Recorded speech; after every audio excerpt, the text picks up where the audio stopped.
Hello everyone, this is my my record collection. Yeah, I'm just doing this because quarantine's got me bored, and so I've seen, I used to watch people do videos like this when I first started getting into vinyl records, so I thought I would share my because I've got some pretty interesting ones as well. So anyway, I thought I'll show you my first one with the first record I did get. It's this Motorhead picture disc, which was very cool. My friend gave it to me. I was always interested in you see there, that's them, it's Lemmy and Varsetti and Phil behind the drums, and then yeah, it's got Overkill and Motorhead, and I think from 1980.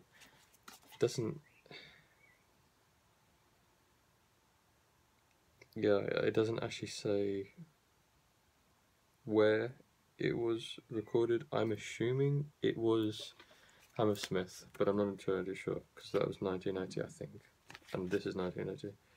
So yeah, it's got Motorhead, and it's a live version. Anyway, I was always interested. My friend had a record collection. I was always interested in getting it, and so then, yeah, he just got me that, and then it just took off from there. So then after that, and I got that record just before, I didn't even have a record player. I got that just before Christmas, and then I asked my mum, oh yeah, can you get me a record player? So yeah, and I got this really, the budget ones, but yeah, it served its purpose. So then my next one, my second record that I got was the Sgt. Pepper's. Oh, this is very cool because this is an original. This is, I think, that this Motorhead one as well. I think this was actually, I'm not sure. I'm not entirely sure because I know they reissue this because these are pretty easy to get. These picture discs, you got it from a charity shop like for £1 or £2. So I'm not sure, but I think anyway this is original. But this was one of my mum's friends. He just gave it to me. I guess he didn't need it, or I think it was his dad's or something, and he didn't listen to it. It's really cool. It's still got the all the cutouts, which is really cool. And yeah, the cover's pretty worn. There's lots of it's old. It's original. It's going to be, and it smells super old. But which I love. I enjoy that. So yeah, that's just the record there.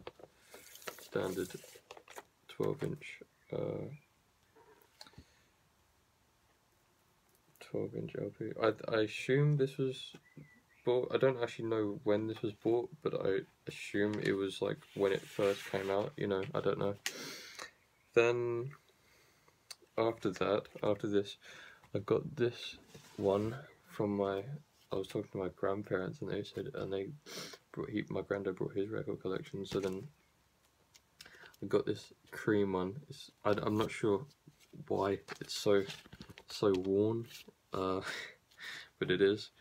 So yeah, it's just the best of Cream. It has, Sunshine of Your Love, Swabbler, White Room, and everything. It has a cool sleeve, like news articles and stuff like that. Yeah, this was released when they broke up and everything. Yeah, this is cool. I listened to this one a lot when I first started. And then, from him I also borrowed a Hotel California, and this was probably 2 years ago, I think, maybe, I can't remember, 1 or 2 years ago, I can't remember. I borrowed his Hotel California by the Eagles and his Jerry Rafferty Midnight something. It's the one Night Owl. I can't remember what it's called. It's the one with Baker Street on it. Okay, after this there isn't it's not in any particular order. I'll just show you these random ones that my friend bought me. The same one that got me the Motorhead one. 22 guitar grades. These are really common. He was telling me these are all in record charity shops. It has Wipeout, and that's the only one that I recognise from it. I've listened to it like twice or something. But yeah, that's just, and then then you got me this Glenn Miller thing, which actually I listened to. It's not bad. It's not obviously not my taste whatsoever, but it's okay. You got me that because it's my second name. It's the same common second name, and then okay, so after this there isn't any particular order which I'm showing these. I got this Hendrix one, which is pretty cool. I mean, I like it because it has a little story with all this. These aren't the lyrics. It has like a story with them, which I think is really cool. It has all the songs. And songs that weren't on the original 3. The Hendrix Experience records. One thing I wanted to say, because I don't enjoy when it says the best of Jimi Hendrix. I always feel like it really discredits the rest of the band, everyone else that participated. That's just a little pet peeve of mine when people do that. But it's whatever. It's still technically Jimi Hendrix, and he did do the majority of the band's work, I think. Then I have this other single, Black Label Society, Room of Nightmares. I got this. It's got Room of Nightmares on the A side, and then on the B side it's got A Love Unreal, an acoustic version, and it has some like choir singing back in the chorus, which is cool. I'm not sure. I don't know where that was recorded, because I think that might have been a live thing as well, like a radio thing. I'm not sure. But that's cool. I got that record store day it must have been last year. Yeah, I started my collection Christmas of last year, basically. And I got that. That wasn't a record store day release. That was just a thing that I got on the day. There was nothing really there that I wanted. I'll show you these other singles that this I got recently from my friend. Again, the same one that got me the Motorhead one and the 22 guitar greats and stuff is Foo Fighters For All the Cows. And this is very cool. This is this blue. I'm not sure if the camera's gonna pick this up. No, not. You can kind of see a little. It's got like this marble finish to it. If I had a light shining back, you can sort of see it. But this is really cool. It's through some of my best songs, some of the best songs in my opinion on that first record, Watershed and For All the Cows, and it's a live version of Watershed, and it's a really good live version of Watershed. They released it on those EPs that they've been releasing recently. It's on there. It was the Reading Festival. It's a really, really good recording of really high energy. So I like that a lot. This is, he got this in Camden. He was telling me for my birthday.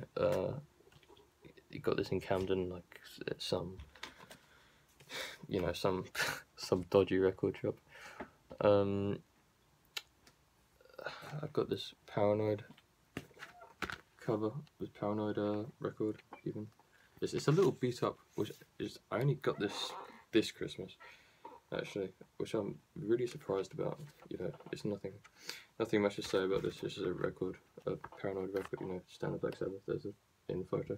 One thing I do find interesting, my dad has, I'll do a second part of this video, because at my dad's house I have loads of records there as well, but he has an original version of this, and it doesn't open up. It doesn't open up. It's just like a normal sleeve, which I thought was quite interesting. I guess back in the day when it was more being produced, it was they didn't put as much effort into it or something. Next we have, what should I do next? This Joe Satriani, Surfing with the Alien. this is really cool because this is original as well, which is completely coincidental. I was asking it for my birthday last year, and then there's Joe, last year, and then my stepmom was like, "Oh, I have an original version." I didn't know that until my birthday. She hadn't. So this is original from the 1980 or whatever, which is really cool as well. And they all most of my records they play pretty well, even for their age. And here I have History of Hostility, which is alright. It has a cool, you see on the inside it's like got a, I'm showing you the wrong way because of the light. It's got that, there you go. It's got that cool like barbed wire thing on the inside, which I think is really cool. Yeah, here's an interesting edit of Cemetery Gates. I guess this is a single version. Like at the end when he's doing, Diamond's doing the really high-pitched Floyd Rose, action, and then Phil's doing like harmonizing, like copying it with his voice. He doesn't have that. It cuts it off. I do wish they had a new level. They don't have a new level. Whatever. I thought that's a single that they shouldn't. I think that's a really good single, and I'm kind of annoyed they left it out. Then we have this Muse. Their first record, which is just something I got recently for this birthday, for my birthday. Getting a lot of things for my birthday. It has really nice inner sleeve. The sleeves.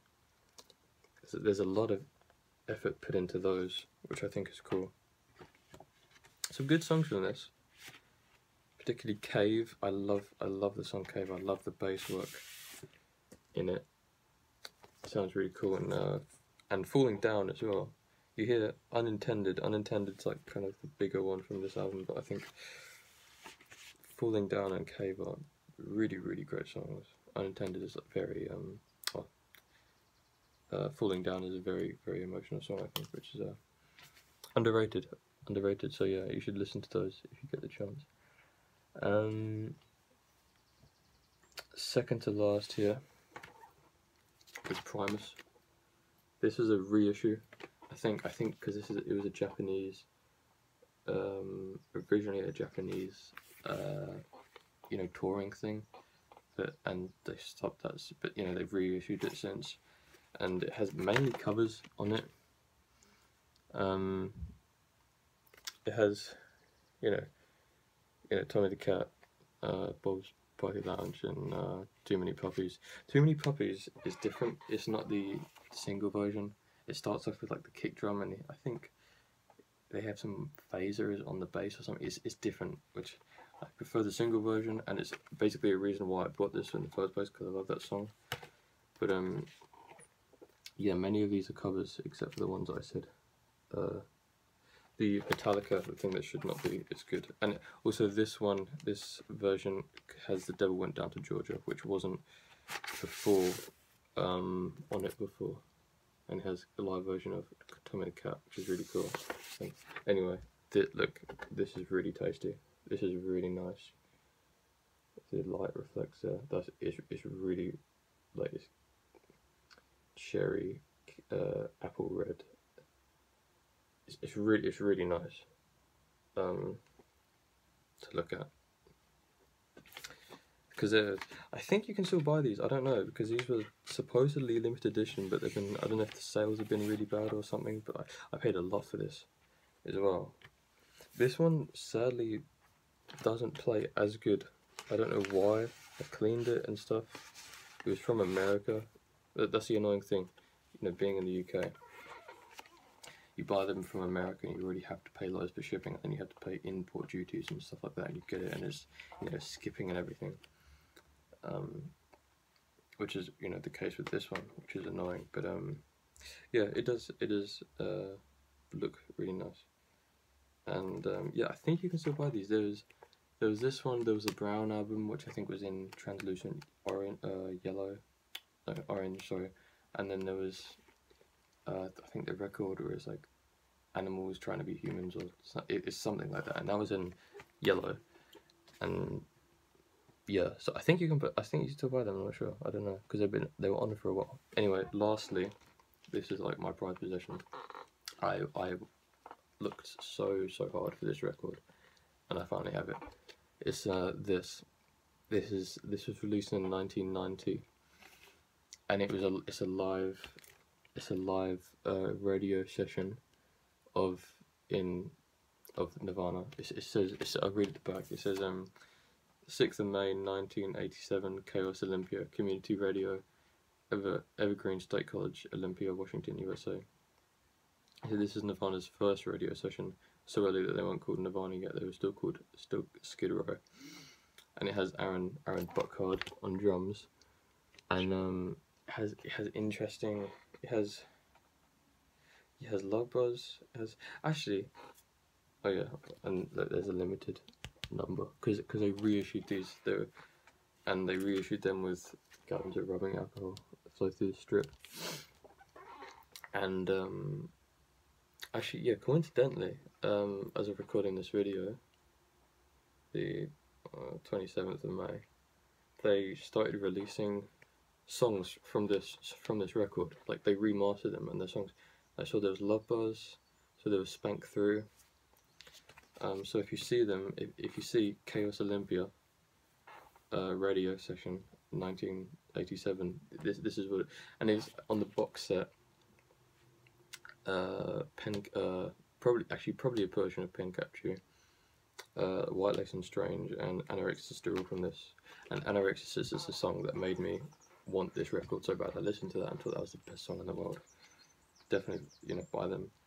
And White Lace and Strange, I love. It's a cover, but I think that's such a great song. It has downer. It has like the early version, like the one on Fecal Matter, where it's like slowed down. And it has Pink Up Chew, Vendetta Against, Guns of Rubbing Alcohol, and Floyd the Barber and Mexican Seafood and everything. And to top it all off, as rare as it is, it's in yellow as well, which I think is really cool.